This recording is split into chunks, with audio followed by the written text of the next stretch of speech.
ओम तव कथामृतम तप्त जीवनम कविभिरीरितम कल्मषापहम श्रवण मंगलम श्रीमदाततम भुवि गृणन्ति ये भुरिदा जनाः। শ্রী ভগবানের অশেষ কৃপায় আমরা সমবেত হয়েছি শ্রী শ্রী রামকৃষ্ণ কথামৃতে প্রথম খণ্ড থেকে পাঠ এবং আলোচনার উদ্দেশ্য নিয়ে।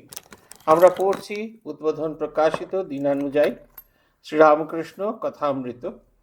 আমরা পড়ছিলাম 15ই এপ্রিল 1883 খ্রিস্টাব্দে ঠাকুর সুরেন্দ্র ভবনে এসেছিলেন, তারই বর্ণনা আমরা পড়ে চলেছি। আমরা বিগত দিন এটা ঠাকুর বলছেন যে তর্ক করা ভালো নয়, বৈদ্যনাথের প্রতি আপনি কি বলো। বৈদ্যনাথ বলছে আজ্ঞে হ্যাঁ, তর্ক করা ভাবটা জ্ঞান হলে যায়।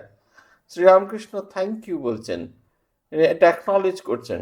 জ্ঞান যতক্ষণ না হচ্ছে ততক্ষণ পর্যন্ত যায়, ততক্ষণ পর্যন্ত এই দেখবেন আপনারা যদি শ্রীমদ্ ভগবদ্ গীতার 2য় অধ্যায় পড়েন, সেখানে স্থিতপ্রজ্ঞ পুরুষের, এটা আমি বারবার বলে থাকি, সেখানে যে স্থিতপ্রজ্ঞ পুরুষের বর্ণনা দেওয়া হচ্ছে, সেই স্থিতপ্রজ্ঞ পুরুষের সঙ্গে আপনার কোনো রকম কিছু ইয়ে নেই, কোনো রকম কোনো ফারাক নেই। কিন্তু এই স্থিতপ্রজ্ঞ পুরুষের যেটা লক্ষণ বলা হচ্ছে, এটা জীবনের নানা নুন টক ঝাল মিষ্টি সব কিছু অতিক্রম করতে করতে আমরা সেই অবস্থায় পৌঁছই। ঠাকুর অ্যাকনলেজ করছেন, বলছেন থ্যাংক ইউ, তোমার হবে। ঈশ্বরের কথা যদি কেউ বলে লোকে বিশ্বাস করে না। যদি কোনো মহাপুরুষ বলেন আমি ঈশ্বরকে দেখেছি, তবুও সাধারণ লোকে সেই মহাপুরুষের কথা লয় না। লোকে মনে করে ও যদি ঈশ্বর দেখেছে আমাকে দেখিয়ে দিক। কিন্তু একদিনে কি নারী দেখতে শেখা যায়? বৈদ্যের সঙ্গে অনেক দিন ধরে ঘুরতে হয়, তখন কোনটা কফের, কোনটা বায়ুর, কোনটা পিত্তের নারী বলা যেতে পারে। যাদের নারী দেখা ব্যবসা তাদের সঙ্গ করতে হয়। সকলের হাস্য। অমুকের ছেলে অমুক নম্বরে সুতো, যে সে কি চিনতে পারে সুতোর ব্যবসা করো। যারা ব্যবসা করে তাদের দোকানে কিছুদিন থাকো, তবে কোনটা 40 নম্বর কোনটা 41 নম্বর সুতো ঝাঁ করে বলতে পারবে। এই অভ্যাস করতে করতে করতে করতে আমাদের ভেতরের এই পরিবর্তনগুলো আসে, আমরা খুব সহজেই ভগবানের সঙ্গে সঙ্গ করতে পারি। এটা হচ্ছে কথা আমাদের। আজকে ভগবান আমাদের তার পরের অংশ থেকে 2য় পরিচ্ছেদ ভক্ত সঙ্গে সংকীর্তনানন্দে সমাধি মন্দিরে। এইবার কীর্তন আরম্ভ হইবে। খোল বাজিতেছে, গোষ্ঠ খোল বাজাইতেছে, এখনো গান আরম্ভ হয় নাই। খোলের মধুর বাজনা গৌরমণ্ডল এবং তাদের নাম সংকীর্তনের কথা উদ্দীপন করে। ঠাকুর ভাবে মগ্ন হইতেছেন। মাঝে মাঝে খুঁড়ির দিকে দৃষ্টি নিক্ষেপ করিয়া বলিতেছেন আমরি আমরি, আমার কি রোমাঞ্চ হচ্ছে। গায়কেরা জিজ্ঞাসা করলেন কিরূপ পদ গাইবেন। ঠাকুর শ্রীরামকৃষ্ণ বিনীতভাবে বললেন একটু গৌরাঙ্গের কথা গাও। কীর্তন আরম্ভ হলো। প্রথমে গৌরচন্দ্রিকা, তারপরে অন্য গীত। লাখবান কাঞ্চন যিনি, রসে ঢর ঢর গোড়া, মুজাও নিছনি, কি কাজ শরদ কোটি শশী, জগৎ করিলে আলো, গোড়া মুখের হাসি। কীর্তনে গৌরাঙ্গের রূপ বর্ণনা হইতেছে। কীর্তনিয়া আখর দিতেছেন সখী দেখিলাম পূর্ণ শশী, রাস নাই মৃগাঙ্ক নাই, হৃদয় আলো করে। কীর্তনিয়া আবার বলছেন কোটি শশী অমৃতে মুখ ভাজা। এই কথা শুনতে শুনতে ঠাকুর সমাধিস্থ হইলেন। কীর্তন শুরুর আগে যেটা হয় সেটা হচ্ছে গৌরচন্দ্রিকা। গৌরচন্দ্রিকা হচ্ছে বিশেষ ধরনের পদ, এটি কীর্তনের আগে গাওয়া হয়। চন্দ্রিকা শব্দের অর্থ হচ্ছে চাঁদ। গৌরাঙ্গের কথা বলা হয় যাতে গৌরাঙ্গের লীলার আলোতে আমরা ভগবানকে দেখতে পাই। আপনারা দেখুন, যখন সাধন ভজন আমরা করি, আগে আমরা গুরু চিন্তা করি। গুরুকে কেন চিন্তা করি? যাতে গুরুর যে আলোতে আমরা যেন জগৎকে দর্শন করতে পারি। তার আলোতে আলোকিত যখন হবে রাস্তাটি, তখন ভগবানের স্বরূপটি আমরা বুঝে উঠতে পারবো। তাই এইখানে এই কথাটি বলা হয়েছে যে এই গৌরচন্দ্রিকা আঁকা হচ্ছে। গৌরের নয়, চন্দ্রিকা। প্রত্যেক কীর্তনের শুরুতে গৌরাঙ্গের লীলা বর্ণনা করা হয়। কেন গৌরাঙ্গের লীলা বর্ণনা করা হয়? তার কথা শুনতে শুনতে তার ভগবত প্রেমের কথা ভাবতে ভাবতে আমাদের ভেতরে সেই ভগবানের প্রতি ভালোবাসা ভগবানের প্রতি ভগবত প্রেম জাগতে থাকে। আমরা যেন ভগবানকে খুব গভীরভাবে ভালোবাসতে থাকি। এই যে মাঝে মাঝে অনেকে আমাকে বলেন, আপনি একই গল্প কেন করেন? একই গল্প এই কারণে করি, বারবার চিন্তা করলেও তো সেই স্বরূপটা দেখতে পাই না। এই যে নির্জন বাস সম্পর্কে বলতে গেলে বারবার আমার মনে পড়ে পূজ্যপাদ মহারাজদের কথা। অনেকের মধ্যে আছেন, অথচ তিনি একাকী। এই জগৎ সংসারের কোনো কিছু তাকে স্পর্শ করছে না। শ্রীরামকৃষ্ণের এই যে নির্জন বাসের এই যে আসল কথাটি, যেটি তিনি তার কথায় বলে গেছেন, সেইটি প্রকাশ এদের জীবনের মধ্যে দেখতে পাই। তখন মনে হয় যে আমরা কিছুই করিনি, তাদের যে সেই উজ্জ্বল জীবন সেইগুলোই আমাদেরকে মাতোয়ারা করে রেখেছে। এইটির কথা তিনি বলছেন, আমরি আমরি আমার রোমাঞ্চ হচ্ছে। কীর্তন কি কি গাইছেন, কীর্তনের ভাষাগুলি ভারী সুন্দর। বলছেন, লাখবান কাঞ্চন যিনি রসে ঢর ঢরঙ্গ গোড়া মুজাও নিচ্ছনি, কি কাজ শরদ শশী কোটি শশী জগৎ করিলে আলো গোড়া মুখের হাসি। যখন শ্রী গৌরাঙ্গদেব হাসেন, ভাবেতে হাসেন, তখন মনে হয় সোনাকে মানে সেই সোনার বান, সেই এক একটি বান এসে যেরকম আমার হৃদয়কে ভেদ করে দেয়, ঠিক সেরকম স্বর্ণ বান, সোনার মতো গায়ের রং, তার সারা শরীর থেকে সেই সোনার আভা প্রকাশিত হচ্ছে। আভা তো প্রকাশিত হচ্ছে না, মনে হচ্ছে না বান হিসেবে সেগুলো আমাদের হৃদয়ের ভেতরে লাগছে। শুধু তাই নয়, রসে ঢড়ো ঢড়ো গোড়া মুজাও নিছনি। যত তাকে দেখছি তত মনে হচ্ছে না আমি মজে যাচ্ছি, আমাকে যেন তার ভেতরে ডুবিয়ে দিচ্ছে। দেখবেন কীর্তন শুনতে শুনতে একটা মাতোয়ারা ভাব এসে, সেটা হচ্ছে আমি যেন মেতে আছি তার মধ্যে, সেই ভাবটার মধ্যে যেন মেতে আছি। কি কাজ শরৎ কোটি শশী, বলছেন এত জ্যোতির্ময় অংশ এসেছে। শরৎ পূর্ণিমা, শরৎ পূর্ণিমা যে শরৎকালের যে পূর্ণিমা হয়, সেই পূর্ণিমা খুব ঝকঝকে হয়। কেন ঝকঝকে হয়? কারণ বর্ষাকাল হয়ে যায়, সমস্ত জলদ মেঘ সেগুলো সমস্ত পাতলা হয়ে যায়, হালকা হয়ে যায়। এই যে চাঁদের যে আলো, সেই কিরণটি পূর্ণ মাত্রায় পৃথিবীর ওপর এসে পড়ে, আর আলাদা করে কিছু বোঝা যায় না। তাই বলছেন সেই শরৎ শশীকে আমরা চাই। বলছেন কি কাজ শরৎ শশী, গৌরাঙ্গ মহাপ্রভুর শরীরের জ্যোতিতে এত আলো, চতুর্দিকে এত আলো ছড়াচ্ছে যে শরৎ পূর্ণিমার যে শশী, সেটাও যেন সেটাখানে ম্লান হয়ে গেছে। এটার যেন অপ্রয়োজনীয় মনে হচ্ছে। জগত করিলে আলো গোরা মুখেরও হাসি, সেই শ্রীচৈতন্যের হাসি জগৎকে একদম যেন আলো করে রেখেছে। কীর্তনে গৌরাঙ্গের রূপ বর্ণনা হইতেছে, কীর্তনী আখর দিতেছে, সখী দেখিলাম পূর্ণ শশী, হ্রাস নাই মৃগাঙ্ক নাই হৃদয় আলো করে। বলছেন পূর্ণাঙ্গ রূপে যখন পূর্ণিমার চাঁদ বিকশিত হয়, প্রকাশিত হয়, কোনো রকম তার খণ্ড দেখতে পাই না, তা আমার মনকে যেরকম আলোকিত করে, ঠিক সেই রকম শ্রীকৃষ্ণ চৈতন্যকে দর্শন করে মনে হলো ভেতরটা, আমার ভেতরের সমস্ত অন্ধকার বিদূরিত হয়ে গেছে এবং আলোয় আলোকিত। কীর্তনিয়া আবার বলছে, কোটি শশীর অমৃতে মুখ ভাজা।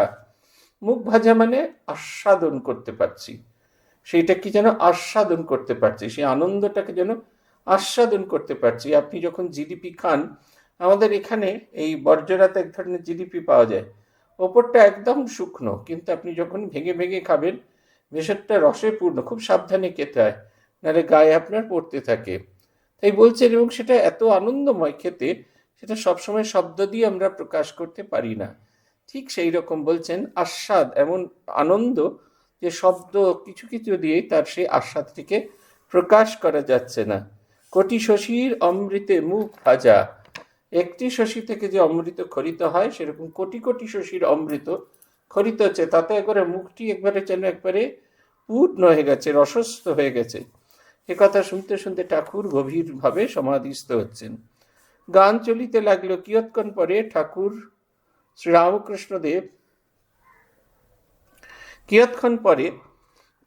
শ্রীরামকৃষ্ণের সমাধি ভঙ্গ হইল। তিনি ভাবে বিভোর হইয়া দণ্ডায়মান হইলেন। প্রেমোন্মত্ত গোপিকার ন্যায় শ্রীকৃষ্ণের রূপের বর্ণনা করিতে করিতে কীর্তনিয়াদের সঙ্গে আখর দিচ্ছেন। সখী রূপের দোষ না মনের দোষ, আন হেরিতে শ্যামময় হেরি ত্রিভুবন। ঠাকুর নৃত্য করিতে করিতে করিতে আখর দিতেছেন। ভক্তেরা অবাক হইয়া দেখিতেছেন, কীর্তনিয়া গাইতেছেন গোপিকার উক্তি, বাঁশি বাঁচিস না, তোর কি নিদ্রা নাই কো, আখর দিতে বলছেন, আহার নিদ্রা হবেই বা কেমন করে, শয্যা তো করপল্লব, আহার তো শ্রীমুখের অমৃত, তাতে আঙ্গুলির সেবা। ঠাকুর শ্রীরামকৃষ্ণ পুনর্বার আসন পুনর্বার গ্রহণ করিয়াছেন। কীর্তন চড়িতে লাগিত। শ্রীমতী বলিতেছেন, চক্ষু গেল, শ্রবণ গেল, ঘ্রাণ গেল, ইন্দ্রিয় চলে গেল, আমি একেলা কেন রইলাম গো। এটা অপূর্ব কথা, এ ভাবতেও কিরকম আনন্দ হয়।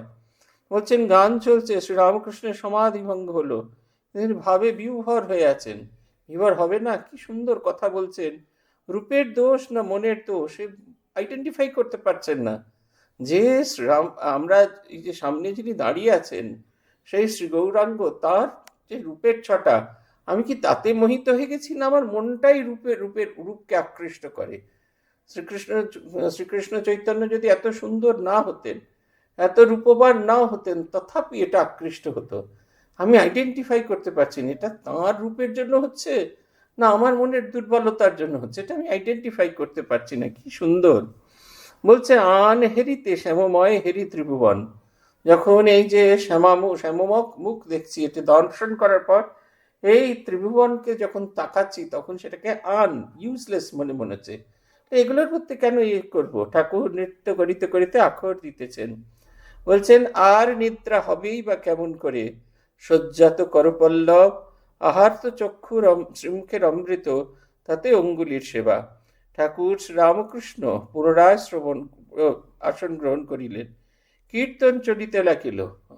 বলছেন, শ্রীমতী বলছেন, চক্ষু গেল, শ্রবণ গেল, ঘ্রাণ গেল, ইন্দ্রিয় সকল চলে গেল। এই যে বাইরের জগৎটাকে আমরা যেভাবে দেখি, বাইরের জগৎটাকে আমরা যেভাবে আস্বাদন করি, ভগবানকে যখন আমরা আস্বাদন করি, তখন এই বাইরের জগৎটা কোনো কিছু অপ্রয়োজনীয়, তাই চোখে দেখার প্রয়োজন নেই, তাই চক্ষুর ইন্দ্রিয় কাজ করছে না।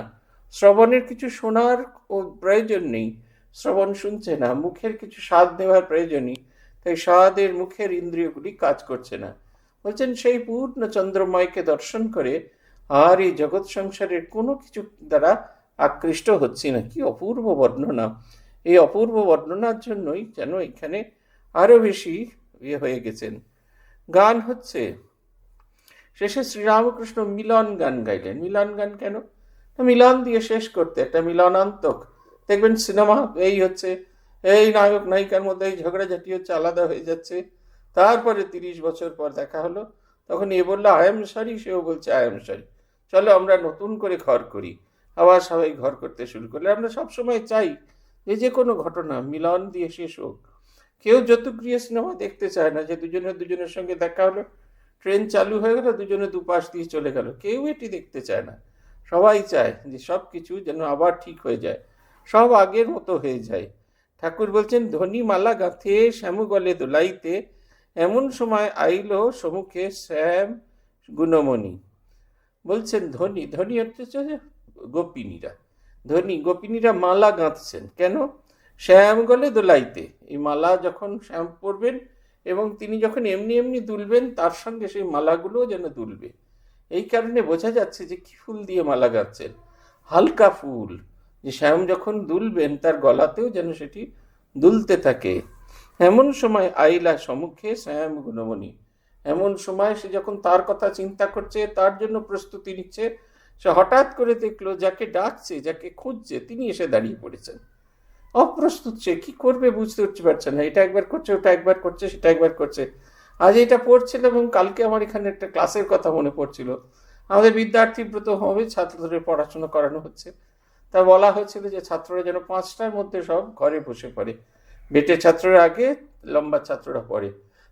একজন নতুন শিক্ষক মশাই এসেছিলেন, তিনি আমাকে দেখে এমন ঘাবড়ে গেছেন, তিনি আর কিছুতেই কিছু ঠিক করতে পারছেন না। কোনো বেঞ্চে 3 জন বসেছে, কোনো বেঞ্চে 2 জন বসেছে, কোনো বেঞ্চে 4 জন বসে, একবারে মেস আপ হয়ে গেছে। আমি তাকে বললাম, আপনি বাইরে যান, তারপর ধীরে ধীরে হবে। আজকে এটা পড়তে পড়তেই আমার মনে পড়ছিল যে যখন অপ্রস্তুত অবস্থা, আমরা যখন প্রস্তুত নই, তখন ভগবান যখন আমাদের কাছে দর্শন দেন, তখন আমরা ভাবি কি করে তার আহ্বান করব, কি করে তার জন্য তাকে আপন করে নেব। বলছেন, নিধুবনে শ্যাম বিনোদিনী ভোর, দুহার রূপের নাহিক উপমা, প্রেমের নাহিক ওর। হিরণ কিরণ আধো বরণ আধো নীল মণিজ্যোতি, আধো গলে বনমালা বিরাজিতে আধো গলে গজমতি, আধো কপালে চাঁদের উভয় আধ কপালে রবি, আধ শিরে শোভে ময়ূর শিখণ্ড শিরে দোলে, আধ শিখর শিরে দোলে বেণী, কর কমল করে ঝলমল ফণি উগরিবে মণি। কীর্তন থামিল। ঠাকুর ভগবত ভক্ত ভগবান এই মন্ত্র উচ্চারণ করিয়া বারবার ভূমিষ্ঠ হইয়া প্রণাম করিতেছেন। চতুর্দিকে ভক্তদের উদ্দেশ্য করিয়া প্রণাম করিতেছেন এবং সংকীর্তন ভূমির ধূলি গ্রহণ করিয়া মস্তকে দিতেছেন। এটা একটা অদ্ভুত একটা মিলনাত্মক চেহারা, যে দুহু যেন এক হয়ে গেছে, শ্যাম এবং রাধিকা তারা যেন এক শরীরে বিদ্যমান। তাই বলছেন নিধুবনে শ্যাম বিনোদিনী ভোর। সেই ভোর কেমন না, তাতে যেমন বিনোদিনীর সে উজ্জ্বলতা আছে, তেমনি শ্যামের কালো রঙের মতো গভীরতা আছে। দুহার রূপের নাহিক উপমা, প্রেমের নাহিক ওর। বলছেন দুজনকে এত সুন্দর দেখাচ্ছে, কোনো শব্দ দিয়ে প্রকাশ করা যায় না। দুজনের ভালোবাসা কোনো কিছুর সঙ্গে তুলনা নয়, অতুলনীয় ভালোবাসা। হিরণ কিরণ আধো বরণ আধো নীল মণি জ্যোতি, এই যে একটাই চেহারা হয়ে গেছে। দুটি মানুষ, কিন্তু মানুষজন দেখছেন তারা দুজনের প্রেমে এমন ভাবিত হয়ে গেছেন, তাদের একটাই চেহারা মনে পড়ছে, একটা দিক কালো আর একটা দিক জ্যোতির্ময়ী। শ্রীমতী রাধা যেন জ্যোতির্ময়ী রূপ ধারণ করেছেন। বলছেন আধুগলে বনমালা বিরাচিত আধুগলে গজমতি। রাধারানী গজমতির হার পরে আছেন আর এনার গলে বনমালা আছে। এই দুইয়ে মিলে যেন একটাই মালা গাঁথা হয়েছে। আলাদা যে স্বরূপ ঈশ্বরের শক্তি এবং প্রকাশ এবং তার ব্রহ্মস্বরূপ, সেটি যেন আলাদা করে বোঝা যাচ্ছে না। আধো কপালে আধো শ্রবণে মকর কুণ্ডল আধো রতন ছবি, একটা কানের দুল পড়া আছে আর একটা পাথর পড়ে আছেন। আধো কপালে চাঁদের উদয় আধো কপালে রবি, আধখানাতে চাঁদ আছে আধখানাতে সূর্য আছে। আধো শিরে শোভে ময়ূর শিখণ্ড আধো শিরে দোলে বেণী, মায়ের মুখের একখানায় সেই ময়ূরের আধখানা রয়েছে আর একটায় সেই রাধারানী লম্বা বেণী রয়েছে। কর কমল করে ঝলমল ফণি উ গরিবে মণি। বলছে একেবারে সেই হাত দুটি যেন ঝকঝক চকচক করছে করে। আর সেই সেই যেরকম যেন সেই মণি নীলকান্ত মণির যেরকম রং হয়, ঠিক সেই রকম রং। এই দুজনের আলাদা আলাদা গৌর কীর্তন করেছিলেন, গৌরের বিরহের কথা শ্রীকৃষ্ণ বিরহ কীর্তন করেছেন। অবশেষে শ্রীকৃষ্ণের সঙ্গে মিলন। এই মিলনটা কিরকম? শারীরিক মিলন তা নয়, আত্মিক মিলন। ভগবানকে চিন্তা করতে করতে তার স্বরূপ প্রাপ্ত হওয়া। সেখানে বাইরে সে স্বরূপটা এমনভাবে প্রাপ্ত হবে, বাইরের লোকেরা দেখে আইডেন্টিফাই করতে পারবে না, চিনতে পারবে না, তারা অনুভব করতে পারবেন এটা কেমন করে আলাদা হলো। কীর্তন থামলেন। তৃতীয় পরিচ্ছেদ। ঠাকুর শ্রীরামকৃষ্ণ সাকার নিরাকার। রাত্রি প্রায় 9:30। শ্রী শ্রী অন্নপূর্ণা ঠাকুর দালান আলো করিয়া আছেন। সম্মুখে ঠাকুর শ্রীরামকৃষ্ণ ভক্ত সঙ্গে দাঁড়াইয়া। সুরেন্দ্র রাখাল, কেদার মাস্টার, রাম, মনমোহন এবং অন্যান্য অনেক ভক্ত রহিয়াছেন। তারা সকলে ঠাকুরের সঙ্গে প্রসাদ পাইয়াছেন। সুরেন্দ্র সকলকে পরিতোষ করিয়া খাওয়াইতেছেন। এইবার ঠাকুর শ্রীরামকৃষ্ণ দক্ষিণেশ্বর বাগানে প্রত্যাবর্তন করিবেন। ভক্তেরাও শশধামে চলিয়া যাইবেন। সকলেই ঠাকুর দালানে আসিয়া সমাবেত। সুরেন্দ্র শ্রীরামকৃষ্ণের প্রতি আজ কিন্তু মায়ের নাম একটাও হলো না। ঠাকুর শ্রীরামকৃষ্ণ দেব ঠাকুরের প্রতিমা দেখাইয়া, আহা কেমন দালান শোভা রয়েছে, মা যেন আলো করে বসে আছেন, এরূপ দর্শন করলে কত আনন্দ হয়, ভোগের ইচ্ছা শোক এসব পালিয়ে যায়। তবে নিরাকারে কি দর্শন হয় না? তা নয়, বিষয় বুদ্ধি এতটুকু থাকলে হবে না। ঋষিরা সর্বত্যাগ করে অখণ্ড সচ্চিদানন্দ চিন্তা করেছিলেন। এই সর্বত্যাগ করতে হয়, উপাধি শূন্য হতে হয়, ভালো মন্দ আমার এই বোধটুকুগুলোকে হারিয়ে ফেলতে হয়। গম্ভীর আনন্দজি মহারাজের একটি শ্রুতি কথা আছে, সেখানে তাকে জিজ্ঞেস করা হচ্ছে, আপনি কি ব্রহ্মানন্দ ব্রহ্ম দর্শন করেছিলেন? তিনি বলেছিলেন, দর্শন করি নাই, কিন্তু অনুভব করেছিলাম তিনি বিরাট আর আমি তার একটি অংশ। এই যে সেই বিরাটের অনন্তের একটি অংশ আমি, এইটি বোধ করা এটাও খুব ইম্পর্টেন্ট জিনিস। তাই বলছেন যে মা যখন এরকম আলো করে থাকেন তখন আর কিচ্ছু মনে হয় না। আমরা এই যে যা কিছু সাধন ভজন, যা কিছু ভগবানের কথা পড়ছি, যা কিছু ভগবানের জন্য করছি, সব কিছুর একটাই উদ্দেশ্য, সেটা হচ্ছে সেই আনন্দকে পাওয়া। আপনি বাইরে গিয়েছেন, এসপ্ল্যানেডে গিয়েছেন, দেখছেন কেসি দাসের দোকানের পাশে লম্বা পরপর পরপর পরপর এই শরবতের দোকান আছে। আপনার শরবত খাওয়ার ইচ্ছা নেই, কিন্তু এই দোকানগুলোকে পেরিয়েও যেতে পারছেন না। মনে হচ্ছে এখান থেকে কিছু টেস্ট না করে যাব। গেলেন, দেখি কি পাওয়া যায়। গিয়ে দেখলেন ফ্রেশ কমলার জুস পাওয়া যাচ্ছে। আপনি বললেন, হ্যাঁ এটা তো এখন তো শরবতের সময় নয়, এখন তাই লস্যি খাবো না, এক গ্লাস ফ্রেশ কমলা জুস খেলেন।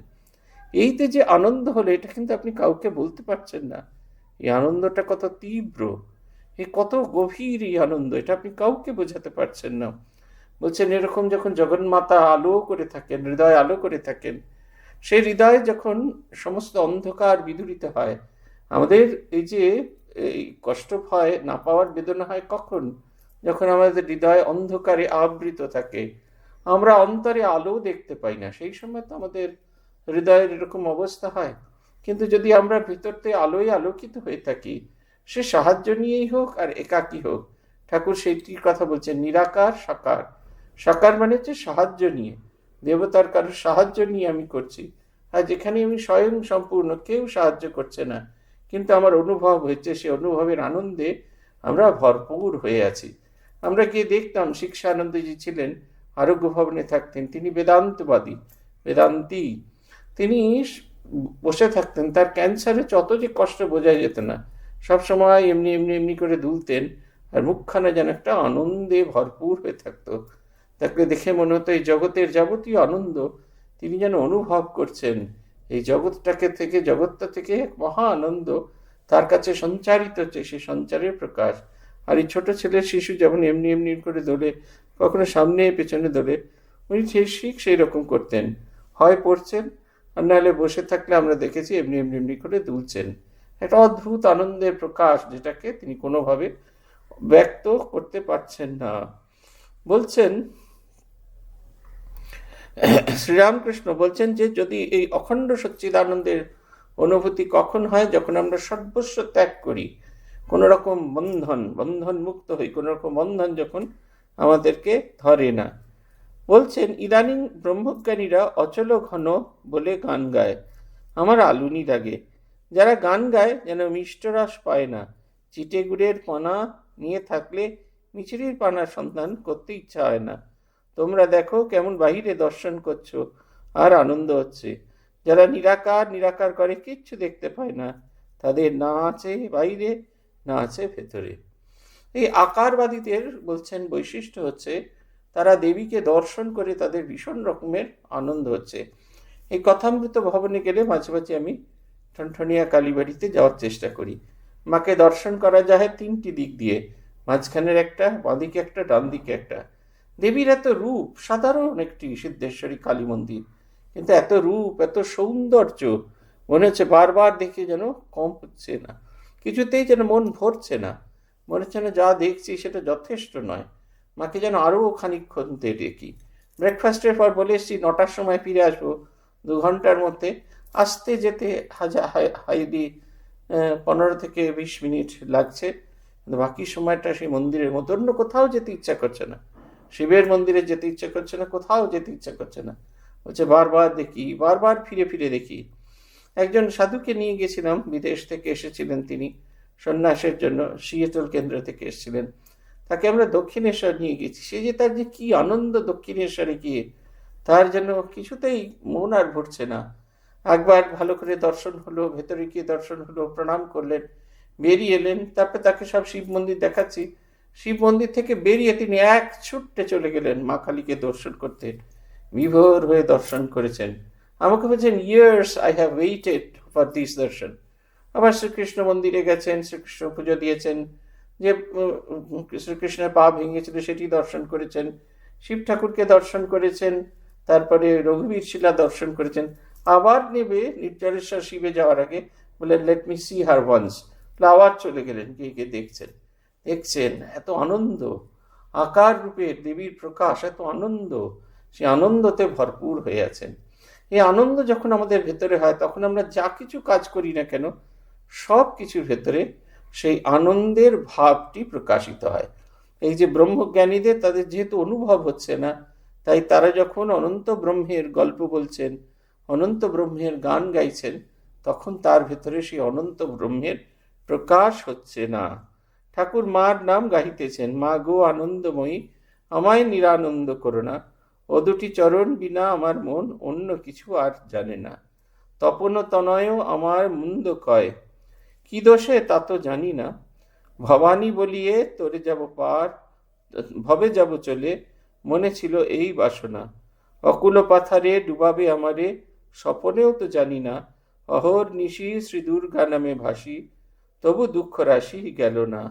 এবার যদি মরি ও হর সুন্দরী, তোর দুর্গা নাম কেউ লবে না, আর লবে না। কি সুন্দর কথা!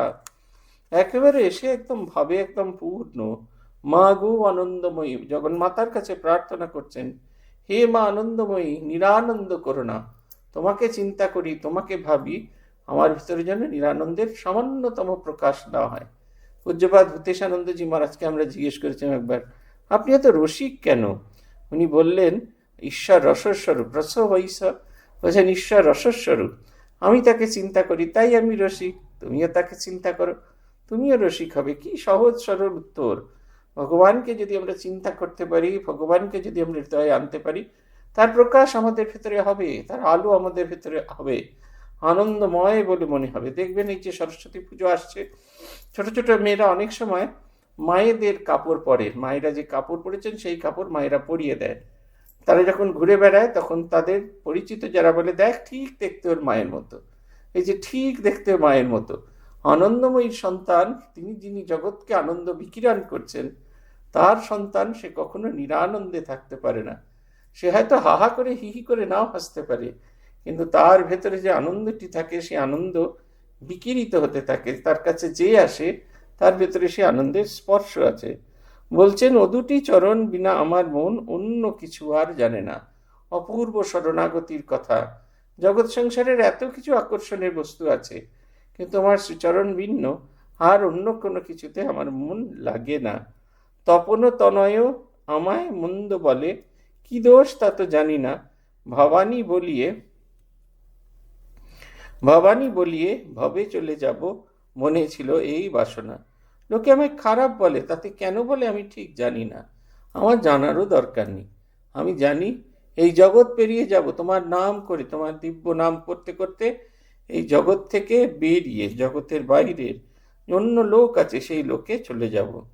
অকুল পাথারে ডুবাবে মোরে, স্বপনেও তত জানি না। এটা সব সাধকদের ক্ষেত্রে একই রকম। ভগবান যে আমাদের ডুবিয়ে দেবেন, অনেক সময় মনে হয় তিনি আমাদের যেন একবারে অকুল পাথারে নিমজ্জিত করছেন। আমি প্রার্থনা করছি, সংসার থেকে বেরিয়ে আসতে দাও, আমাকে দেখতে দাও।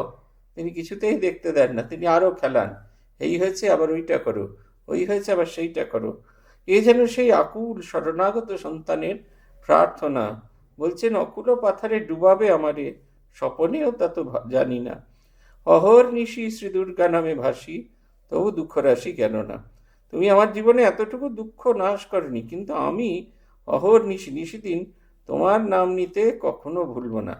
আমি তোমার নাম নিয়ে যাব। তুমি আমায় যখন যেমন যত দুঃখেই রাখো না কেন, তোমার নাম নিতে আমি কখনো ছাড়বো না। বলছে, এবার যদি মরি, ও ভর সুন্দরী, তোর দুর্গা নাম কেউ আর লবে না। মাকে যেন হুমকি দিচ্ছেন, দেখ তুই আমায় এত কষ্ট দিচ্ছিস মা গো, তবু আমি তোর নাম করা ছাড়ছি না। তারপরেও যদি মরে যাই, এই জগৎ তোর এটা আস্বাদন না করতে পারি, এই আস্বাদন যদি বন্ধ হয়ে যায়, তাহলে দুর্গা নাম আর কেউ নেবে না। মাকে যেন ভয় দেখাচ্ছেন, মাকে যেন ব্ল্যাকমেল করছেন, দেখো আমাকে ভালো করে দাও, না হলে কিন্তু আর তোমাকে মানবো না। অদ্ভুত কথা, ভগবানের সাথে কি অপূর্ব সম্পর্কের কথা এইসব গানেতে আছে। ঠাকুর আবার গান গাইতেছেন। কি গাইছেন? বলো রে বলো শ্রী দুর্গা নাম, আহা আমার মন, আহা ওরে আমার মন রে, দুর্গা দুর্গা দুর্গা বলে পথে চলে যায়, শূলহস্তে শূলপাণি রক্ষা করে তাই। তুমি দিব্যা, তুমি সন্ধ্যা, তুমি যে যামিনী, তুমি সে যামিনী, কখনো পুরুষ হও মা, কখনো কামিনী। তুমি বলো ছাড়ো ছাড়ো, আমি না ছাড়িব, বাজন নুপুর হয়ে মা চরণে বাজিব। জয় দুর্গা জয় শ্রী দুর্গা বলে বাজন নুপুর হয়ে মা চরণে বাজিব। শঙ্করী হইয়ে মাগো খগনে উড়িবে, মিন হয়ে রব জলে নখে তুলে লবে। নখাঘাতে ব্রহ্মময়ী যখন যাবে মোর প্রাণী, কৃপা করে দাও কৃপা করে দিও রাঙা চরণ দুখানি। আর একটি খুব সুন্দর গান বলছেন, বলো রে বলো শ্রী দুর্গা নাম, ওরে আমার মন রে, ওরে আমার মন রে। একবারে স্পেসিফিক্যালি আমার শব্দটাকে দ্বিত্ব প্রয়োগ হয়েছে। আমার মন, তুই অন্য কিছু বলিস না, শুধু জগন্মাতার নাম কর। বলছেন প্রথমে হচ্ছেন সুবিধা কি কি ফ্যাসিলিটি পাবো। বলছেন দুর্গা দুর্গা দুর্গা বলে পথে চলে যায়, শূলহস্তে শূলপাণি রক্ষা করেন তাই। যে দুর্গা নাম উচ্চারণ করে পথে যায়, তাকে সমস্ত পথ শিব তার সেই শূলপাণি শূল হাতে রক্ষা করেন। শিবস্তু সন্তু পন্থানম, আমরা যখন বাইরে কোথাও যাই বড়রা এই কথাটা বলেন, শিবস্তু সন্তু পন্থানম, তোমার যাত্রাপথ শিবস্বরূপ কল্যাণ স্বরূপ হোক, এইটি তারা প্রার্থনা করে থাকেন। বলছেন তুমি দিবা তুমি সন্ধ্যা তুমি সে যামিনী, কখনো পুরুষ হও মা কখনো কামিনী। এই যে দেখুন, এই যে তাকে যখন আমরা চিন্তা করি, তাকে যখন ভাবি, তখন এই যে মায়ের কথা বলছেন, মা বলছেন ব্রহ্মজ্ঞান হলে কি হয়, দুটো শিং বেরোয়, তখন সে দেখে আমার মাঝখানে যিনি, দুলে বাগদির মাঝখানে তিনি। এই গানের ভেতরে এই কথাটা বলছেন, তুমি দিবা তুমি সন্ধ্যা, আলাদা করে যে দিনের যে এই কালার চেঞ্জ হয়ে যাচ্ছে, জ্যোতির পরিবর্তন হচ্ছে, এটা সবটাই তোমার জন্য, তুমি নানাভাবে প্রকাশিত হচ্ছ। কখনো কামিনী তুমি সে যামিনী, কখনো পুরুষ হও মা কখনো কামিনী, কখনো তুমি পুরুষ হয়ে আমার সামনে এসে দাঁড়াও, কখনো তুমি স্ত্রী রূপ মূর্তি ধারণ করে আমার সঙ্গে দাঁড়াও। জয় দুর্গা বলে শঙ্করী হইয়ে মাগো, তুমি বলো ছাড় ছাড় আমি না ছাড়িব, বাজন নুপুর হয়ে মা চরণে বাজিব। জয় দুর্গা বলে। দেখবেন না, আমরা যখন কাজকর্ম করি হঠাৎ করে মনে হয় মার কাছে একটু গিয়ে ঘুরে আসি, অকারণ কথা বলতে থাকি, মা বলতে যা তো, আমার কাজের কত ক্ষতি হচ্ছে। আমরা কি মায়ের কথা শুনে চলে আসি? তা করি না, আমরা পেছন পেছন ঘুরতে থাকি, মাগো জানো তো এরকম হয়েছে, মাগো জানো তো ওরকম হয়েছে, মাগো জানো তো ওরকম হয়েছে। এই ঠিক সেই রকম সাধকের যখন এই অবস্থা হয়, এই জগৎ সংসারে আর দ্বিতীয় কোনো সত্তা থাকে না, আর তার আপন বলে আর কেউ কোথায় থাকে না। তখন যদি তিনি আমাদের ছেড়েও যেতে বলেন যে যাও হয়েছে, ভালো করে ইয়ে করো, তখনও আমরা যেন ছাড়তে পারি না। আমি উদাহরণটা দিয়া, এই উদাহরণ মোটামুটি আপনাদের সকলেরই হয়েছে। আমাদের প্রেসিডেন্ট ভাইস প্রেসিডেন্টদের কাছে যখন আমরা প্রণাম করতে যাই, সেবকরা কি রূঢ় ব্যবহার করেন, যান হয়ে গেছে, আর দাঁড়াবেন না, কিন্তু আর যেতে আর ইচ্ছে করে না, মানে আরেকটু থাকি, লুকিয়ে চুরিয়ে নানা অপমান সহ্য করে দাঁড়িয়ে থাকি। আমাদের তো কি বকা বকতেন, সকলের কাছে বকুনি খেতাম। সব্যসাচী মাস তো ঝেঁটিয়ে বার করে দিতেন।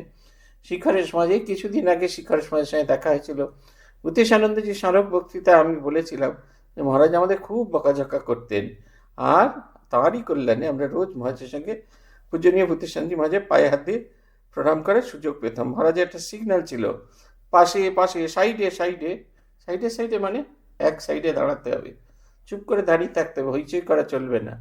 সব প্রণাম হয়ে গেলে শিখরেশ মহারাজ গিয়ে দেখে আসতেন যে পূজনীয় গণেশ মহারাজ কী করছেন। যদি গণেশ মহারাজ কাজে ব্যস্ত থাকেন, চটপট করে ফিরে এসে সেই টেবিলটা সরিয়ে দিয়ে আমাদের ভেতরে নিয়ে যেতেন। পূজনীয় ভূতেশানন্দজি সবটুকু লক্ষ্য করতেন, হাসতেন, তার সেই অদ্ভুত প্রশ্রয় হাসি। মহারাজকে বলতেন, মহারাজ এরা আপনার আশ্রিত, এরা মঠে আসে, আপনি এদের আশীর্বাদ করুন, এরা সব আপনার পায়ে হাত দিয়ে প্রণাম করুন। মহারাজ পা দুটোকে এগিয়ে দিতেন, আমরা মহারাজের পায়ে কেউ মাথা রেখে, কেউ হাতে, প্রথম দিকে হাত দিয়েই করতাম, তবে যখন সাহস বেড়ে গেল তখন পায়ে মাথা রেখেই প্রণাম করতাম। মহারাজ মাথায় হাত দিয়ে আশীর্বাদ করতেন। শিখরেশ মহারাজ বলছিলেন যে তুই একটি বক্তৃতায় বলেছি আমি খুব বকি, বললাম সেটা তো বলেছি, তারপরেরগুলো আর মনে ধরেনি। এটা হচ্ছে কথা। তিনি যদি আমাকে বলেন যা দূর, আমি যেতে পারি না। কেন যেতে পারি না? আমার তো আর কেউ নেই জগৎ সংসারে, আমার তো তুমি ছাড়া আর কেউ নেই। আমাকে যদি তুমি ছুঁড়েও রাস্তায় ফেলে দাও, তবু তুমি ছাড়া এই জগৎ সংসারে আমার কেউ নেই। এই ভগবানের প্রতি এই রকম ভালোবাসা হলে এই বাকিটুকু হয়। শঙ্করী হইয়া মাগো গগনে উড়িয়েব, মিন হয়ে রব জলে নখে তুলে লবে।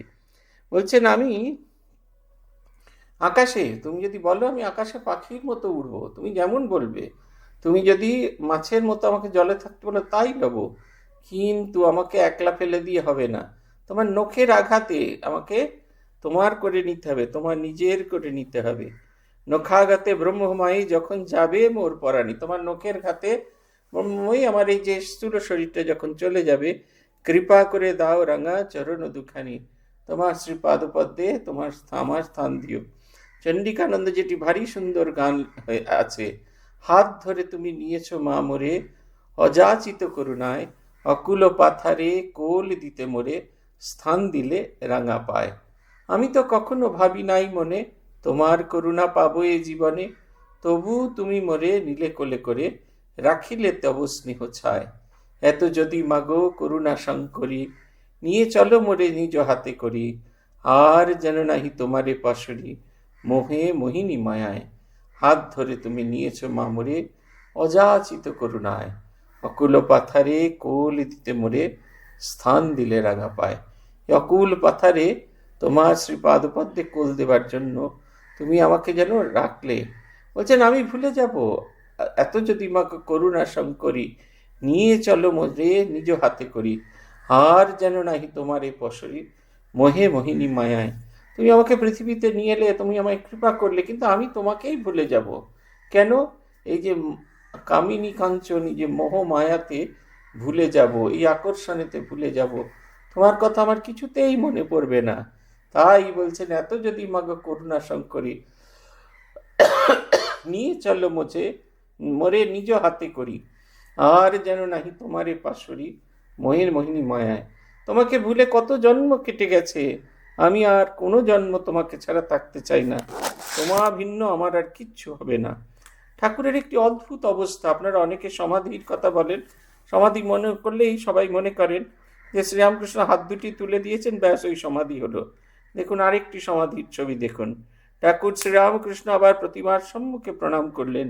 এইবার সিঁড়িতে নামিবার সময় ডাকিয়া বলিতেছেন, ও রাজু আ, ও রাখাল, জুতো সব আছে, হারিয়ে গেছে।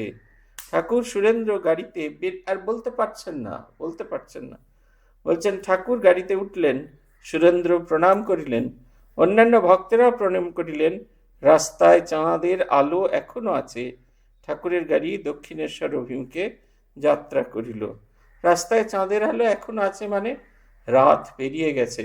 শ্রীরামকৃষ্ণ দর্শন করতে এসেছিলেন, গল্প করতে করতে রাত পেরিয়ে গেছে।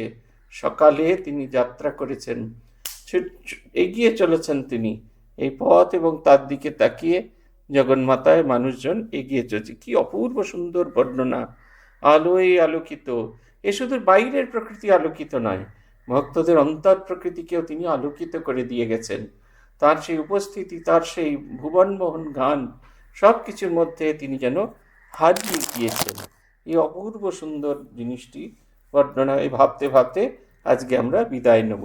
ওম নিরঞ্জনম নিত্যম অনন্ত রূপম ভক্তানুকম্পাদৃত বিগ্রহম वै ईशावतारम परमेशमीड्यम तंग रामकृष्णम शिरसा नमामि। ओम शांति ओम शांति ओम शांति। हरि ओम तत्सत्। श्री रामकृष्णार्पणमस्तु।